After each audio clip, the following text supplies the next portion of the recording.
NFL draft had everybody talking, and that is our main event is the fallout of round one, the NFL round one draft. I love watching the draft. It's always been something I look forward to in the offseason.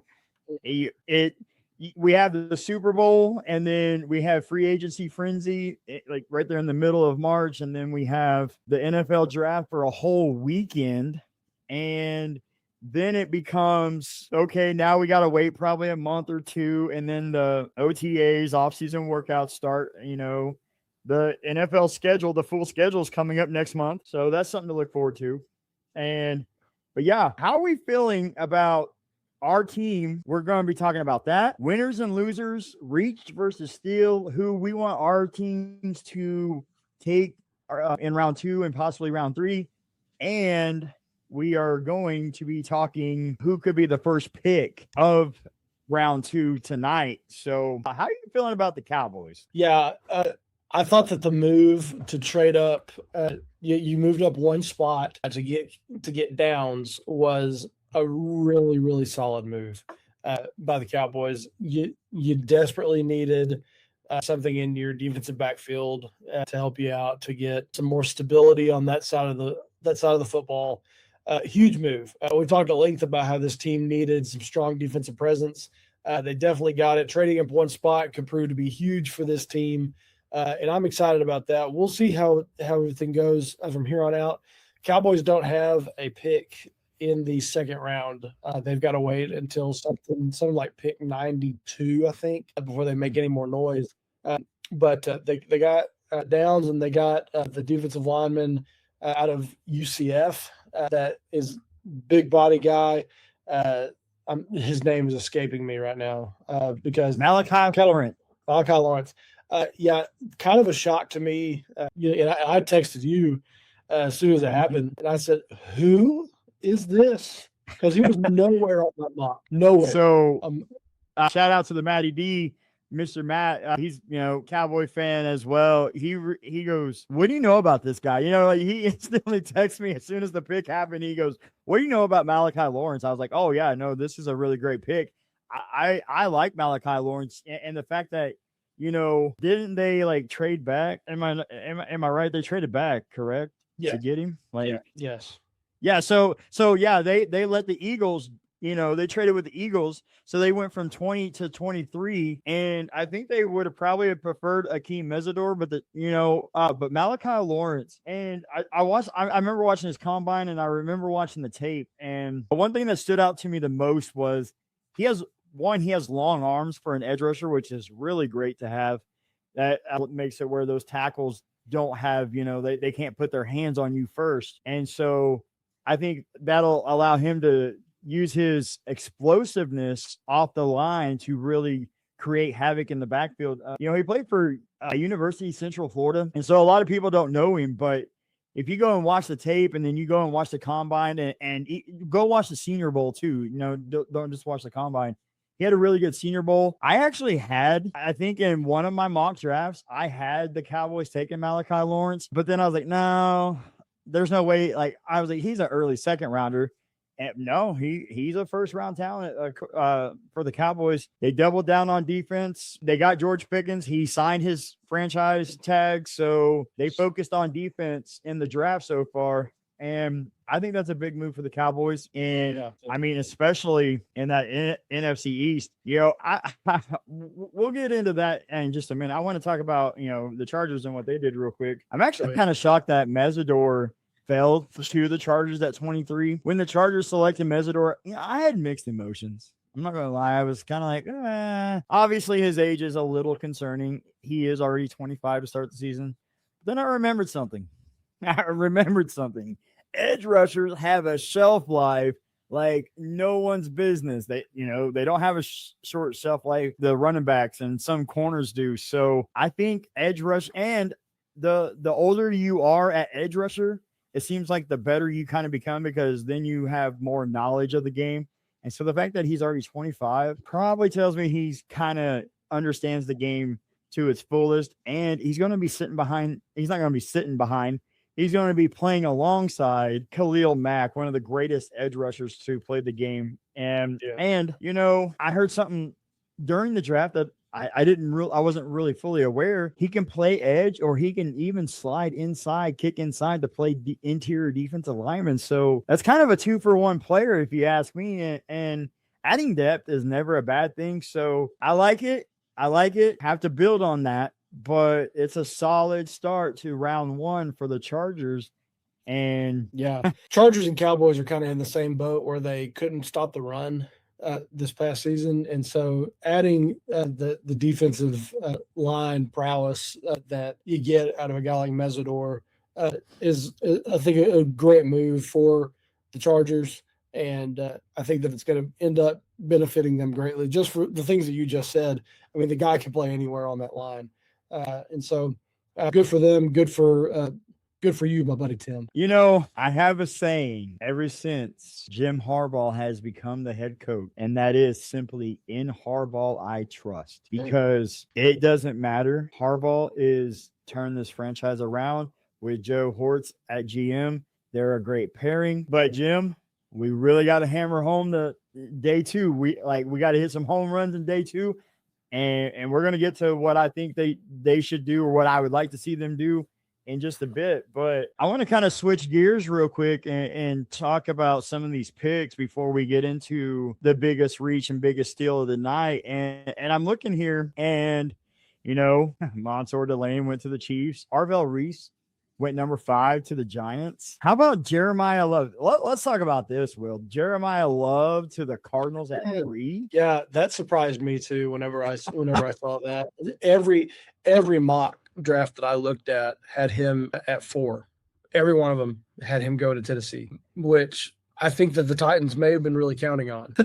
And I think that's it struck me as really interesting that the Cardinals would pick him up, because the Cardinals, in every mock draft that we saw, edge rusher was the big thing that they needed. And listen, there was plenty to go around with edge rushers in this, especially in this first round, and there's still a bunch on the board. And so it's a little confusing, a little surprising, but intriguing for sure. Jeremiah Love, an every down back, that can't be a bad thing for Arizona. I promise you that. But they're going to have to figure some things out on that defensive side to move forward, because you can't just put the ball in his hands every time especially if you're on defense a whole lot. I was actually talking to our good friend John at the Pitch Grid Pod, and it was right after the show with the Mark Vaughn interview, and we're having this conversation, and I even told Matt, we were on the phone last night too before the draft, and I told them both, and I said, Cardinals kind of dictate how the top 10 is going to go, for sure. Like, maybe the whole first round, but definitely how the top 10 goes. And absolutely, so they take Jeremiah Love at 3, and instant just shock. I was like, Yeah. Notre Dame, Jeremiah Love. So now I'm sitting there, I'm like, I don't know how I feel about this, because I was gearing up to really get excited about the Titans, because I was like, hey, Cam Ward and Wan'Dale Robinson and offensive coordinator Brian Dable. Now you add Jeremiah Love, and I was getting pumped for this. And Cardinals are like, nah, hold my beer, pump the brakes. That's not happening. Shock the world. And I think it's not a bad thing for the Titans that they took Carnell Tate, but I definitely think that was more of a panic. Like, oh man, I really wanted a playmaker on offense here for Brian Dable. Yeah, we're going to go Carnell Tate. So I think it was kind of more of a reaction to Jeremiah Love. That's why they took Tate. And Arvell Reese falls to 5. Something else that stood out to me, Spencer Fanu going in the top 10 was kind of a shocker, not going to lie. I don't hate a pick, but I just, over Francis Maui-Noah, over some of these other Caden Proctor, who I thought the Browns were wanting, and they took Spencer Fanu. And he's a great player. He can play tackle, he can play guard. He said he'd even be willing to play center if need be. So Browns get a great versatile offensive lineman under Todd Monken. So I'm happy for the pick. It kind of surprised me just a little bit. And I'm looking at this, and we're going to talk Ty Simpson in just a minute, because that has to be the shocker of the night. And Ravens got their guy. A lot of mocks I've done had Vega Ione going to the Ravens. That happened. Let's talk about Ruben Bain for a second, shall we? Yeah. Um, he was my, in the question we talked about winners and losers of the draft. I don't know that I would necessarily consider him a loser because, he's a top 15 pick in the NFL draft, but he lost out on something, at least in his own mind, because in his right after he got picked, the interview that he had he was super despondent after getting picked 15th to Tampa Bay. End of the day, he's a top 15 pick in the NFL draft. But maybe this gives him a little fire for him to go out and be the best as he claims. He mentions over and over again in that interview that he knows that he is the best player in this draft. And so he's going to have a chance to go prove it. He's an elite defender, somebody that can go out and get it. I don't question his work ethic whatsoever. And so that's going to be a big thing to look at going forward is how is he going to adjust to the game over in Tampa Bay? And so, man, but you could see he had the sunglasses on. He didn't want to look at anybody. He was mad. And, but everybody was projecting him to be the top 10. And when you fall to 15, maybe your expectations get a little muddied there. But I think that he's got a really good upside. I think that he's going to have a fantastic career in the NFL.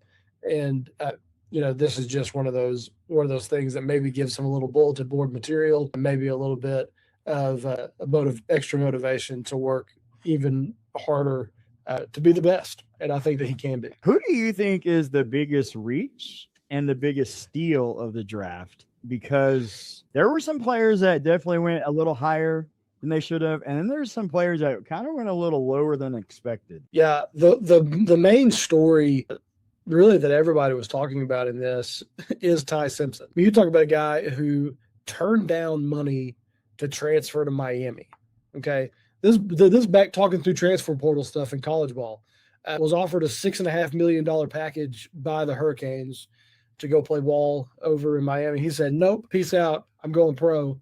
And a lot of boards that I saw had him late first, even in early second. But the guy goes 13th, and I wasn't watching the main coverage of it at this point. I was watching Pat McAfee.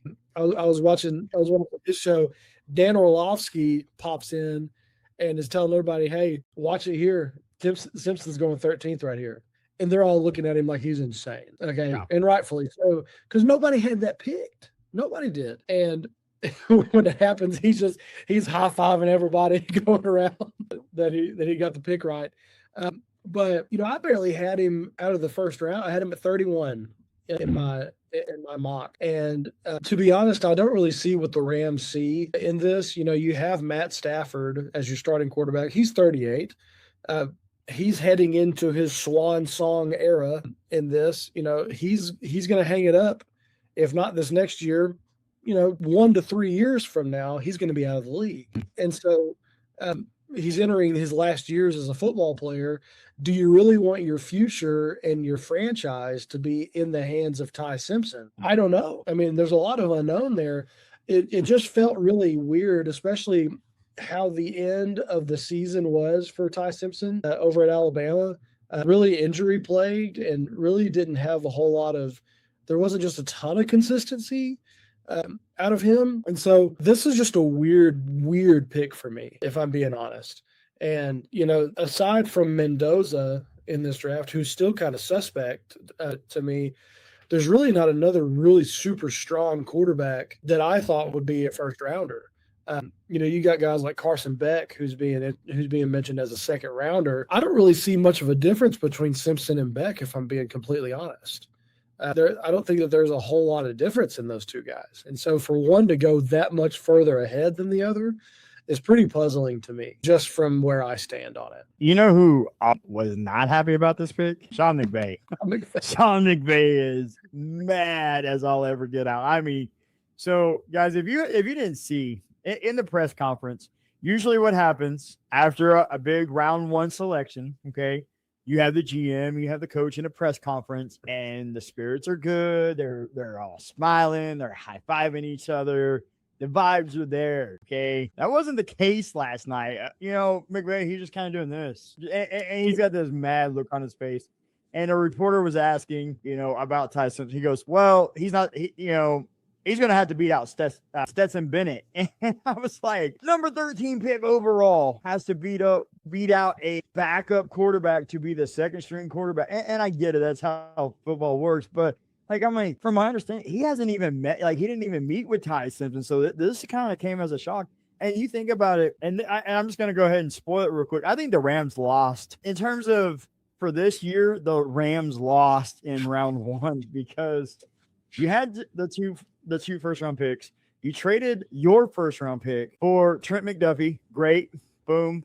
You're making moves. I mean, you were one play away from making it to the Super Bowl.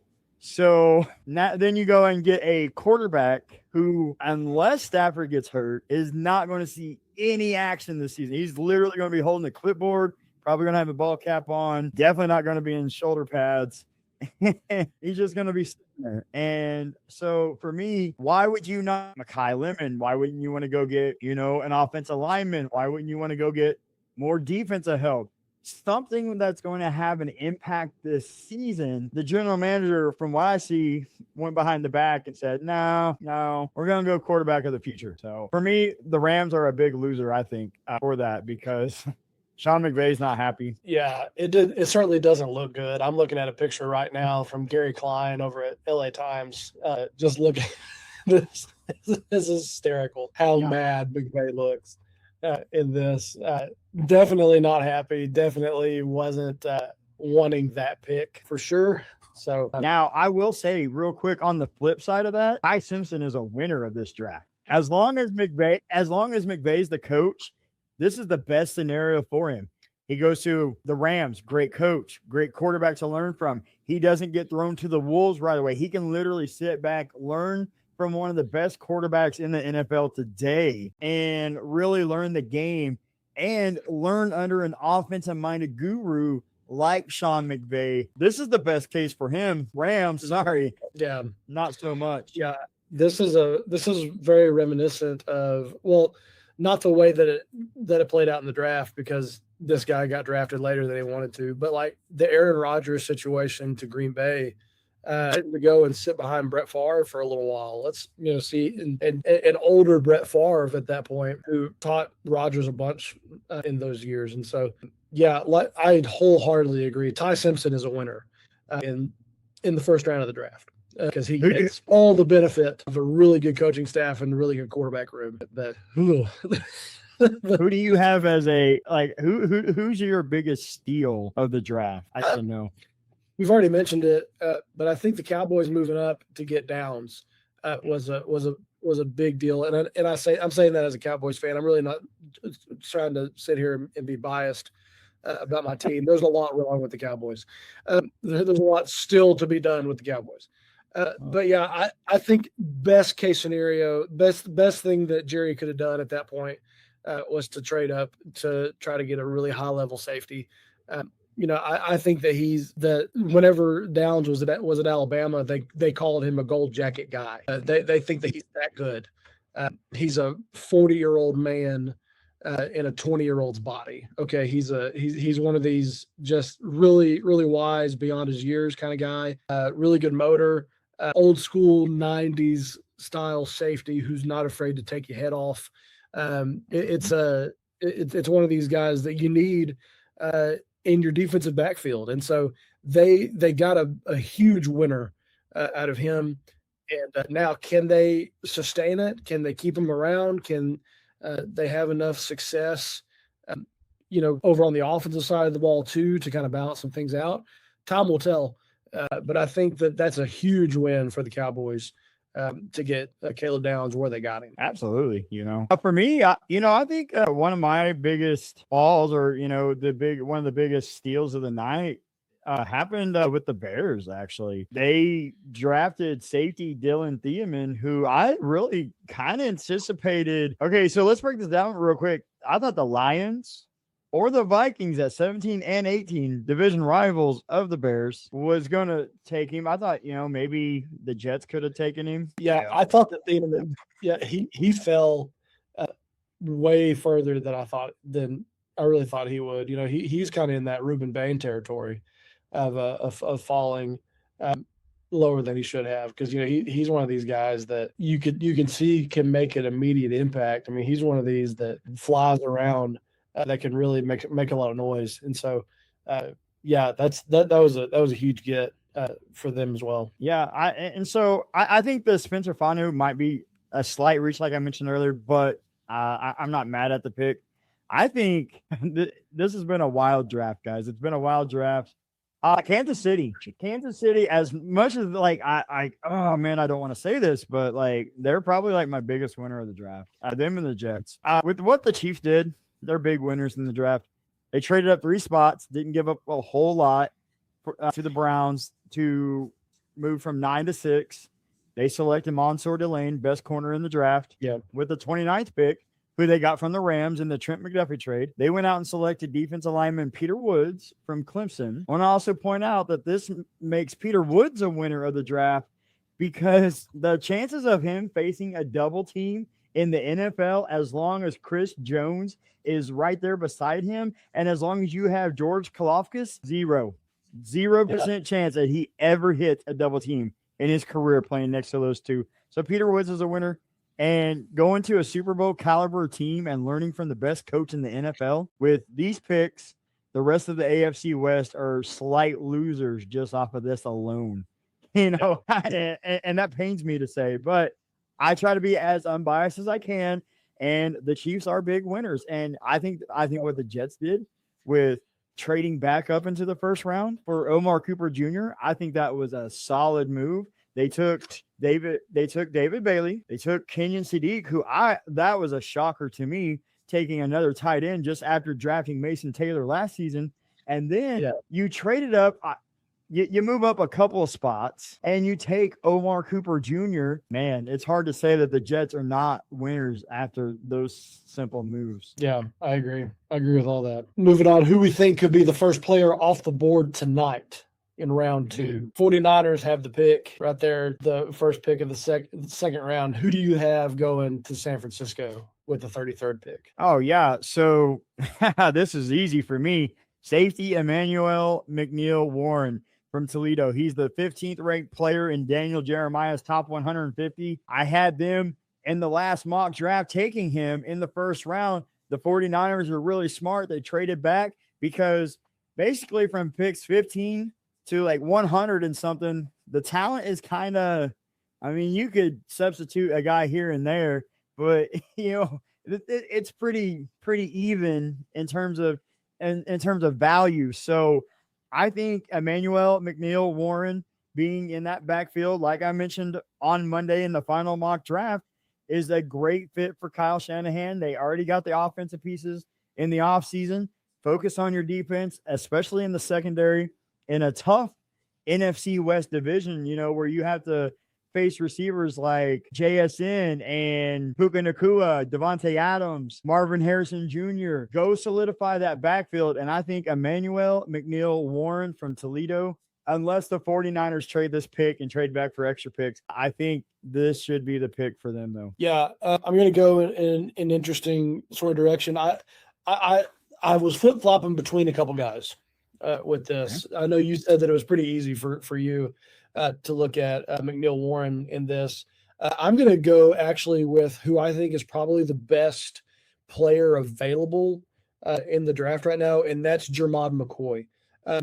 Jermod McCoy is another guy in this, in the high-level secondary kind of guys. If McCoy doesn't tear his ACL back last year, he's a first-rounder in this draft and would have gone really anywhere in that, probably in the top 20, just in there, just being as good as he is in that defensive backfield. I think that this is the furthest that he slips in this draft, is that first pick of the second round. And so, again, for all the same reasons you talked about, this is a team that really needs some good secondary help with all the receivers that you mentioned that are in the division. There's a lot to go around, a lot of guys to throw to in this division, and you're going to need some really solid corner guys and safety, really good secondary. Jamal McCoy fits the bill in all of this. If he can come back stronger and healthier than he has been, I think that this works out pretty well for the 49ers, barring they don't trade back to get a few more picks. But yeah, I think that this is another one that makes a whole lot of sense. But really, I don't think they can go wrong with either one of those guys. But McCoy makes more sense to me at this stage in the game. That makes sense, and I'm not mad at that. I just think, I don't know, Jamal McCoy is great and he's fast. So that would be a great addition. I don't know. 49ers are like one of these weird ones sometimes. Because essentially they don't value first round picks like everybody else. They're like, I'd rather go and get these players because I know I can develop them into what I need them to be. And that's why you've seen them trade out of the first round. And I think that 8 teams did pick in the first round, and the 49ers are one of them. So, yeah, well, history has a way of revealing how successful a team can be. They've got a guy that's been their starting quarterback, Brock Purdy, who's, if you remember, Mr. Irrelevant, last pick in the draft, and he's done pretty well for them, I'd say. So that's that to your point, talking about how they don't necessarily put a whole lot of big stock into their first round guys.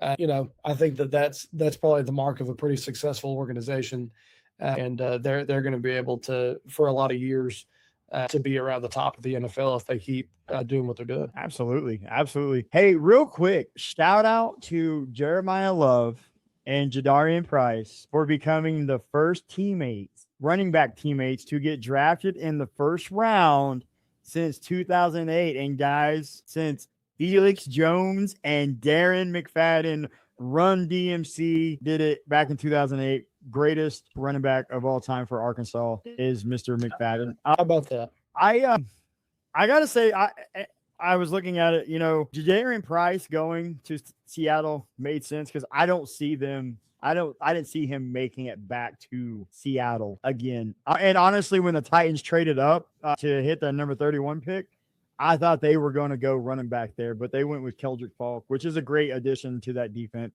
But Jadarian Price to the Seattle, I'm a fan of. A big Notre Dame.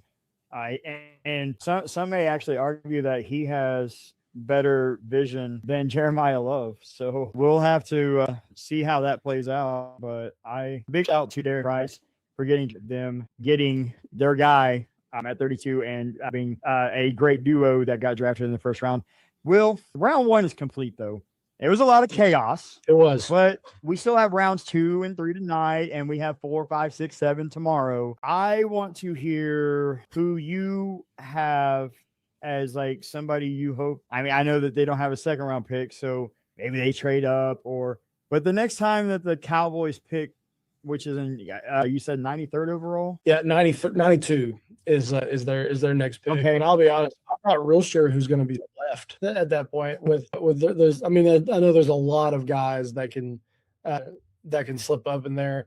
In that around that 92 spot, you could see where Jerry could say, all right, we've got our defensive guys. Who do we pick here? We could see one of Mendoza's former teammates, Elijah Surratt out of Indiana. That would be a big get.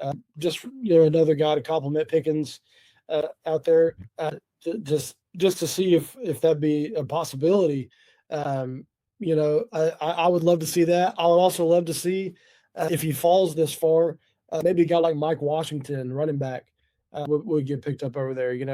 With Jerry Jones being having a lot of those Arkansas ties, I think if Washington falls that far, it would be interesting to see how that plays out. But I think that they've gotten their guys on defense that they want to get so far. If any of these big time guys that are supposed to be in the second round fall that are on the defensive side of the ball, I think it would be interesting to see if they would pass up on those to go after an offensive guy. But Jerry's done crazier things. So he has in the process of the NFL draft. Absolutely. And this is the crazy time of the year, and I look forward to it. Like I mentioned earlier, I am keeping my eye on a few players, and this is kind of my wish list. So Jim Harbaugh, Joe Hortz, if you're listening, if this makes it to you before tonight, I really hope the Chargers try to trade up for either linebacker CJ Allen or maybe Jacob Rodriguez from Texas Tech.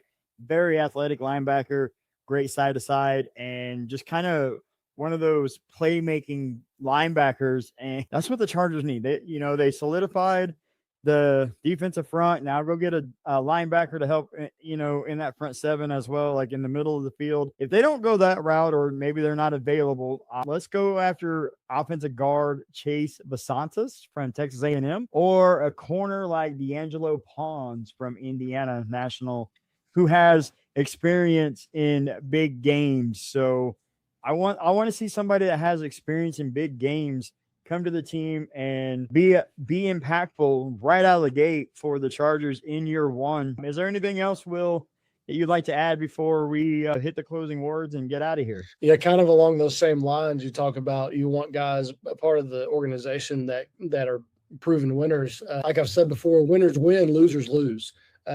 So if you've got a specific culture that you want, build it around guys who know